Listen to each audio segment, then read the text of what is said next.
നമ്മുടെ കേരളത്തിൽ ഇങ്ങനെ ഒരു സംഭവം ഉണ്ടാകുമ്പോൾ മന്ത്രിമാർ മുതൽ പ്രധാന ഉദ്യോഗസ്ഥന്മാർ മുതിർന്ന സേനാംഗങ്ങൾ എല്ലാവരും തന്നെ അവിടെ എത്തുന്ന രീതിയാണ് നമുക്കുള്ളത്. ഇപ്പോൾ കർണാടക അവരുടെ രീതിയിൽ അവർക്കത് ചെയ്യാൻ കഴിയുള്ളൂ, അല്ലെങ്കിൽ പിന്നെ നേവി മറ്റ് ഫോഴ്സിൻ്റെ സഹായം കൂടി വേണ്ടി വരും. നമ്മുടെ മുഖ്യമന്ത്രി അവരുടെ മുഖ്യമന്ത്രിയുമായി ബന്ധപ്പെട്ടിട്ടുണ്ട്, ചീഫ് സെക്രട്ടറി ബന്ധപ്പെട്ടിട്ടുണ്ട്, കോഴിക്കോട് ജില്ലാ കളക്ടർ കോർഡിനേറ്റ് ചെയ്യുന്നുണ്ട്. അപ്പോൾ അത്തരം കാര്യങ്ങൾ ചെയ്യുകയാണ്. അപ്പോൾ കർണാടക സർക്കാർ ഇപ്പോൾ ചെയ്യുന്നതിൽ എന്തെങ്കിലും കുറവുകളുണ്ടെന്ന് ഇപ്പോൾ നമ്മളൊരു വിമർശന വിധേയമാക്കുമ്പോൾ ഉചിതമായിരിക്കില്ല. അവർ പരമാവധി ശ്രമം നടത്തി എടുക്കണമെന്ന് തന്നെ നമുക്ക് ആളെ തിരിച്ച് ജീവനോടെ കിട്ടാൻ ആവശ്യമായിട്ടുള്ള രീതിയിൽ ഇടപെടണം തന്നെയാണ് സർക്കാർ ആവശ്യപ്പെട്ടിട്ടുള്ളത്. അവരാ പ്രവർത്തനം നടത്തിക്കൊണ്ടിരിക്കുന്നുണ്ട്. ചില കുറവുകളും പ്രശ്നങ്ങളും ശ്രദ്ധയപ്പെടുമ്പോൾ സർക്കാരുകൾ തമ്മിൽ നേരിട്ട് അറിയിക്കാമല്ലാതെ പൊതു ചർച്ചയ്ക്ക് ഈ ഘട്ടത്തിൽ നമ്മളൊരാൾ രക്ഷപ്പെടുത്താൻ ശ്രമിക്കുമ്പോൾ അങ്ങോട്ടും ഇങ്ങോട്ടും കുറ്റം പറയുന്ന ഒരു ഘട്ടം വരുമ്പോൾ ചിലപ്പോൾ അവരാണല്ലോ ചെയ്യേണ്ടത്. അതിന് തടസ്സങ്ങൾ ഉണ്ടാകാതിരിക്കുന്നതായിരിക്കും ഈ ഘട്ടത്തിൽ. അവിടെ ചെന്നാൽ അവർക്കല്ലേ ചെയ്യാൻ പറ്റും.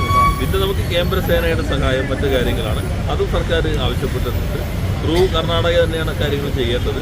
എന്തായാലും എല്ലാവരും കൂടി ജീവൻ രക്ഷപ്പെടുത്താൻ ശ്രമിക്കുക എന്നുള്ളതാണ് കരുതുന്നത്.